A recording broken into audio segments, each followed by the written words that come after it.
the person who is observing something is actually appearing to be constant, but that is not the reality.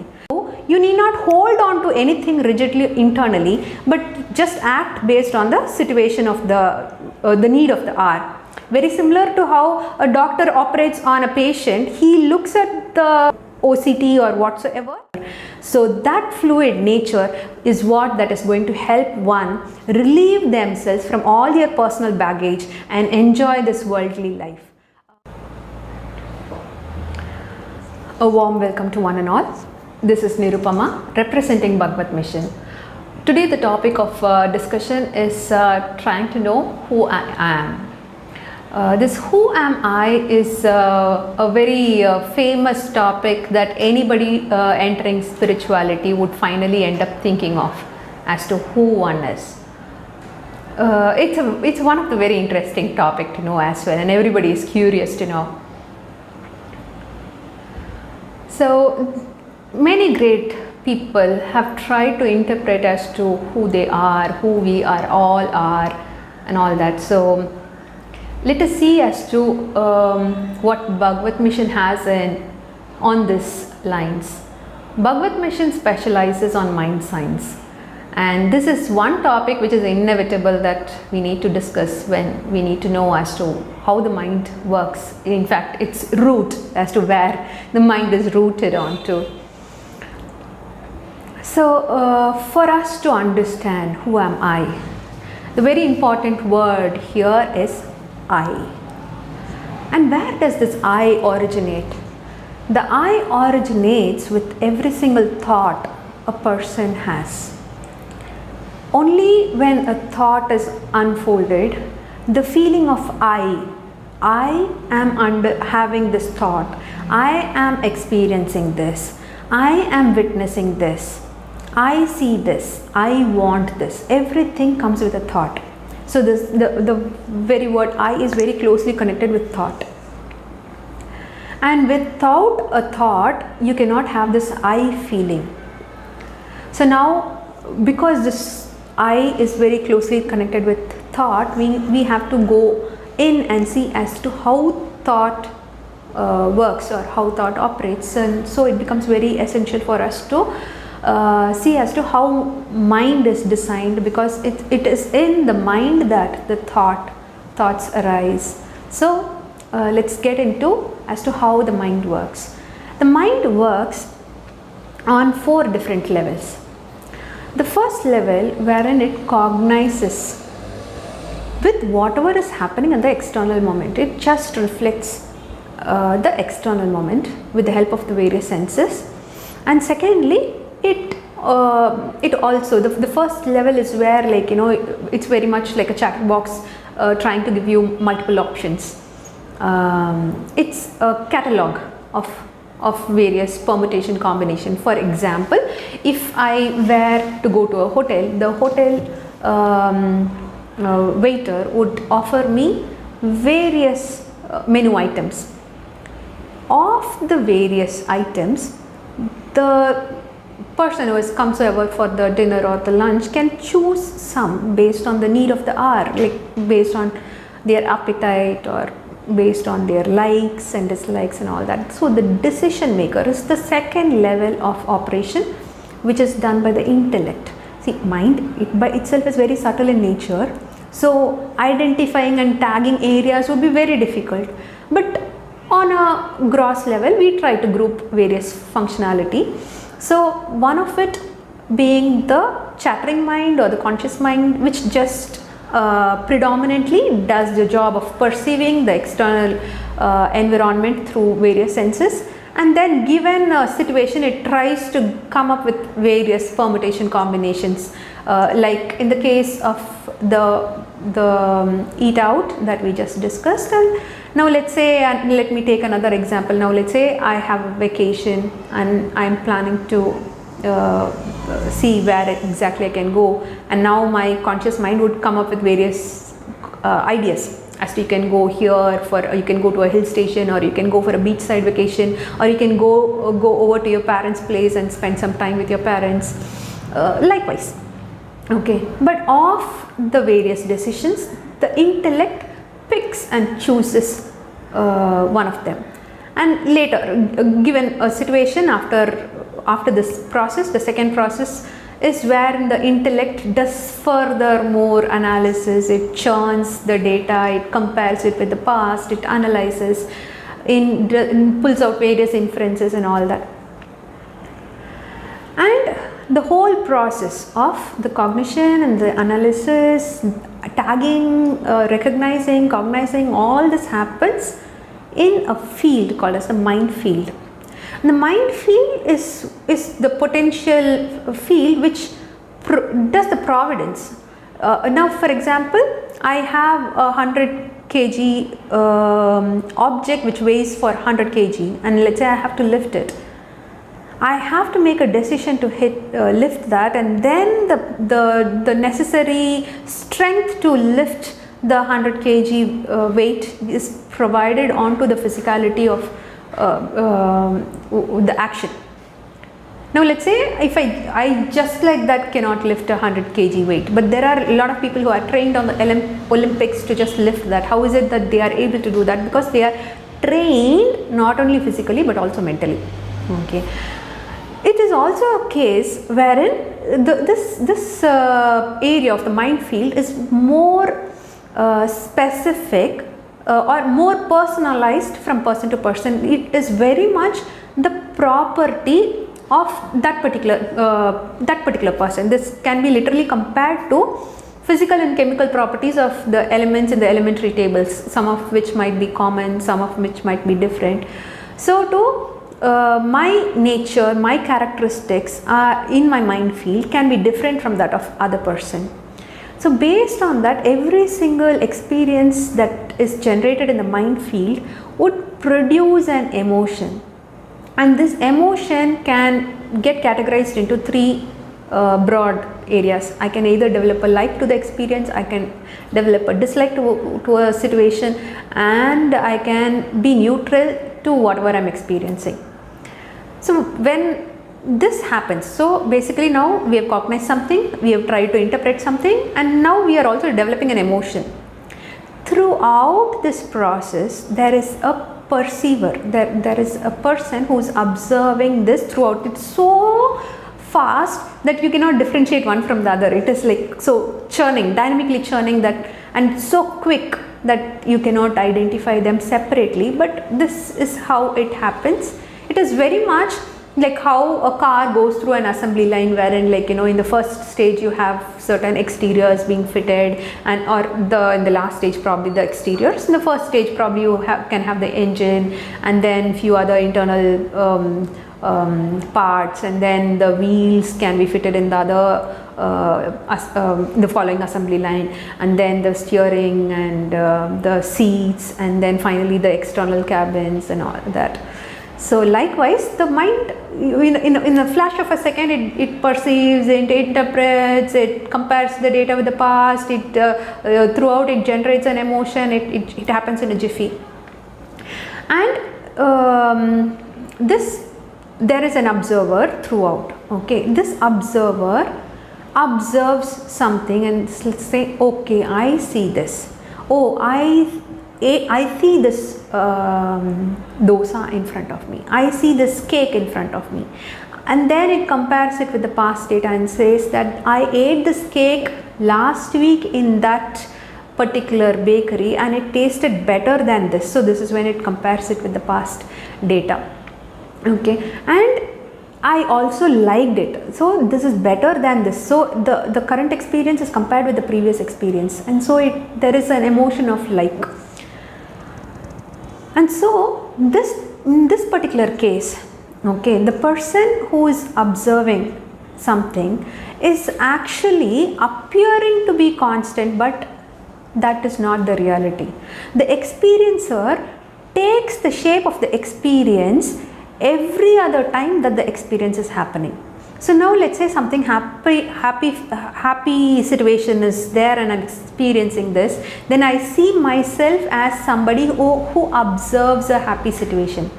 And now let's say something unpleasant is happening, then I see myself as an observer who is perceiving or who is seeing or who is undergoing an unpleasant happening. So this observer is becoming an victim to the happening or the experience. So the observer is very much like a shadow of a particular happening. Now let's say I have a ball and I'm casting that in front of a light source, then an image is casted. So the experiencer is a function of the experience.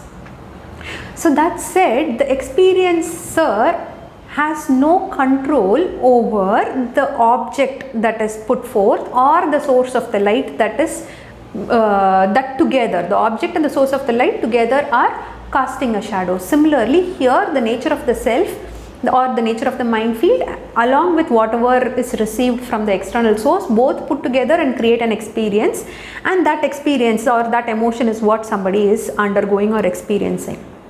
Now where is the problem? This is how the mind works. Now where is the problem? The problem is when the mind wants certain kinds of experience and it does not want certain kinds of experience.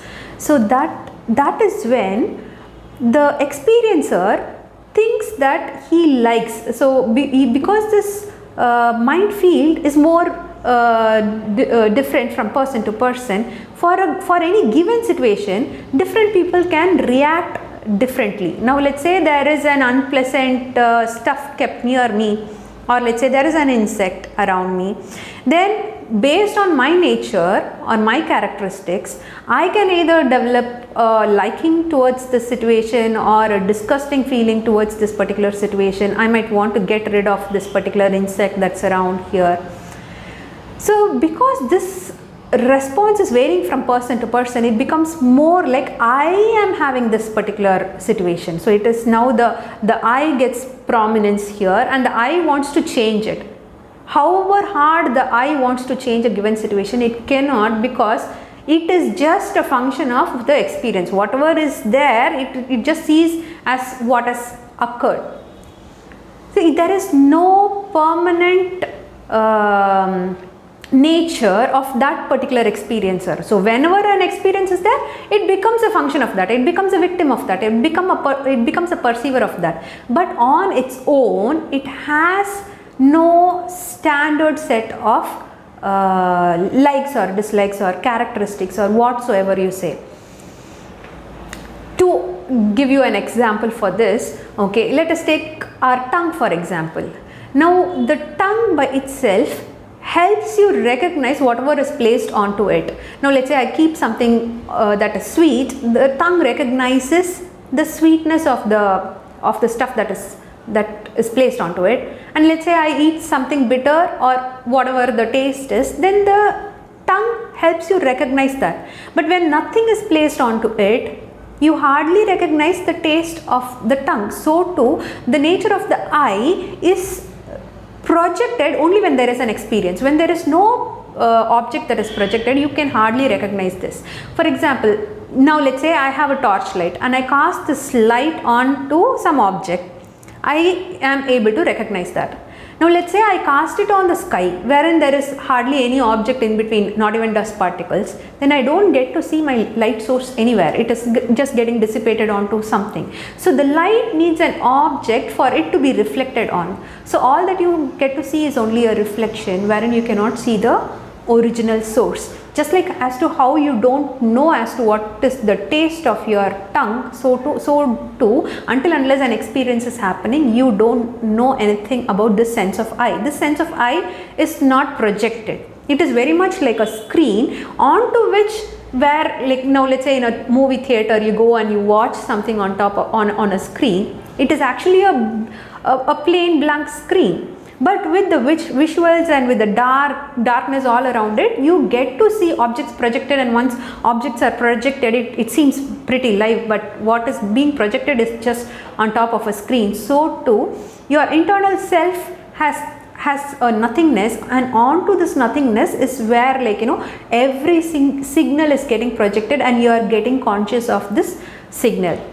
And secondly, what we get to see is just the output of the experience. Once an experience happens, then thereafter you get to see that so and so experience has happened, it is very similar to how lightning occurs and later you hear the thunder sound. By the time you hear the thunder sound, the lightning and the thunder has already happened, but you see it after it has occurred. So too, you get to see or feel or cognize a particular thought after it has come and it's just leaving, and only then you get to know about it. So now let's say there is no input, you don't get to see any output as well. Very similar to how your electrical appliances work. Now let us for the time being assume that electric current is that subtle entity. It connects or operates a fridge or fan or microwave oven or a tabletop machine, whatsoever.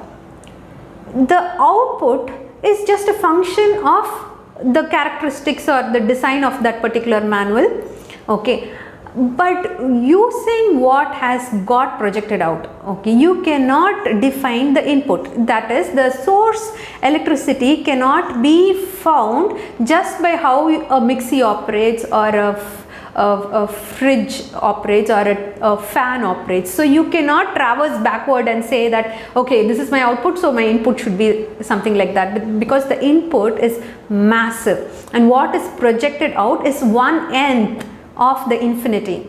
For example, in your school days or in your graduations and post graduation, if you were to remember as to what was your top percentile, okay, or what was your percentage in terms of your marks that you've scored, you would say I was the school topper, I got 95% or 70% in so and so subjects, okay. When you call out a particular percentile or a percentage, out of how much is something that you don't explicitly call, like very rarely you would call the percentages as to 70 out of 100. So that out of what is taken for granted. When you talk about percentages, obviously your percentages versus 100.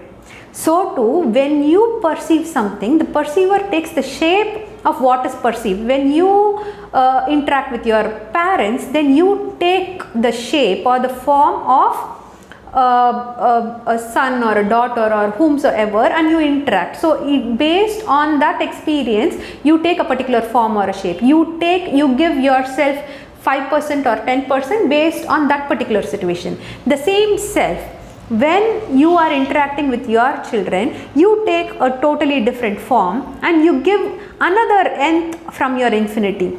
When you are interacting with your boss, then you give another m out of infinity, n out of infinity, likewise, okay. So always what is casted is some n percentage out of the infinity. The infinity can never be known, or your true self can never be known. Your relative self of what you experience in your current situation is what? So what you get to know, what you get to be aware of. So that said, that is the true nature. The experiencer is what identifies or attaches with any experience. So now this is all about who am I. But how is this knowledge about who am I going to help us? Bhagavad Mission, we specialize in mind science. But why is it, like, any topic which is not going to help us in day-to-day situation, why ever talk about it? Okay, just awareness should come of help in some way or the other. Okay, so this particular topic, once anybody gets to understand this, they know as to how dynamic they are, how fluid they are, just dependent upon the external situation. How is the external situation? That situation is reflected onto me and it creates an emotion, and this process is continuously changing, and continuously I get a reflection and continuously I develop an emotion. Generally people have difficulties because we are conditioned by certain preferences, either by the preferences that we receive continuously, which we either like and want to retain it forever, and signals that we don't like and we want to just abstain from it, and we are also very much hooked on to our past data, and like we believe that for true. And these two, holding on to certain emotions and wanting to go only with the past experience, what conditions us. And all the problem, call it any, is because of this conditioning, and this conditioned mindset is what is the root cause of all our problem. So by knowing the nature of yourself, you know that the experience is just 1/nth of yourself, and you by yourself are infinite in nature. That known, you can just keep your attention. One need not try to change the image that is reflected. Now let's say you stand in front of the mirror and you find something odd in your face. You don't go and try to change the mirror. You try to change yourself. Likewise, whenever you see something pleasant or unpleasant that is cast onto you, you don't try to change your inner self and try to keep it in a particular state of mind. Rather, be free internally and keep your attention on the external situation and see if there is anything that you need to do to make the situation better or to whatsoever. Okay, so your attention will be very much onto the external situation. And also consider the example wherein, let's say in most cases, see, we are holding on to a huge luggage, or we are weighing something internally, which is pulling or draining away our energy and not helping us give the best to the external situation. So now let us take the example of a lucky man who always carries some weight. What is the lucky man trying to indicate? Let's say you want to travel across a distance. What is the solution wherein you hold on to your weight, that is your past memory and things that you cling on to. Okay, you can keep it down, take rest, again hold on to it, travel for another distance, rest for a while, and again hold it on. Holding on a heavy weight and traveling for a long distance is impossible, but resting as and when would help you travel from point A to point B. That's the case wherein you board a train, and until you board a train you might have to hold on to your luggage, but the minute you board the train you can just keep it aside and just take it when you enter the destination. Okay, so too you need not hold on to anything rigidly internally, but just act based on the situation of the need of the hour. Very similar to how a doctor operates on a patient, he looks at the OCT or whatsoever, and based on that he operates on the patient. He doesn't do anything with the device by itself. So very much you need to see as to what is reflected, use that very much like a mirror or a reflection, and see what is it that the signals are telling me to act externally, and keep this fluid and dynamic in nature so that you are always connected with whatever is happening alive, not hooking on to something that is stale and something that is preferred according to you. This said, one is fluid in their own nature, very much like a liquid which would take the shape of the container that it is put in. Not like how when a liquid freezes on to some solid object and it is refusing to take the shape of the container. So that fluid nature is what that is going to help one relieve themselves from all their personal baggage and enjoy this worldly life. Hope this short talk on who am I will come your way, and thanks for watching. Bye.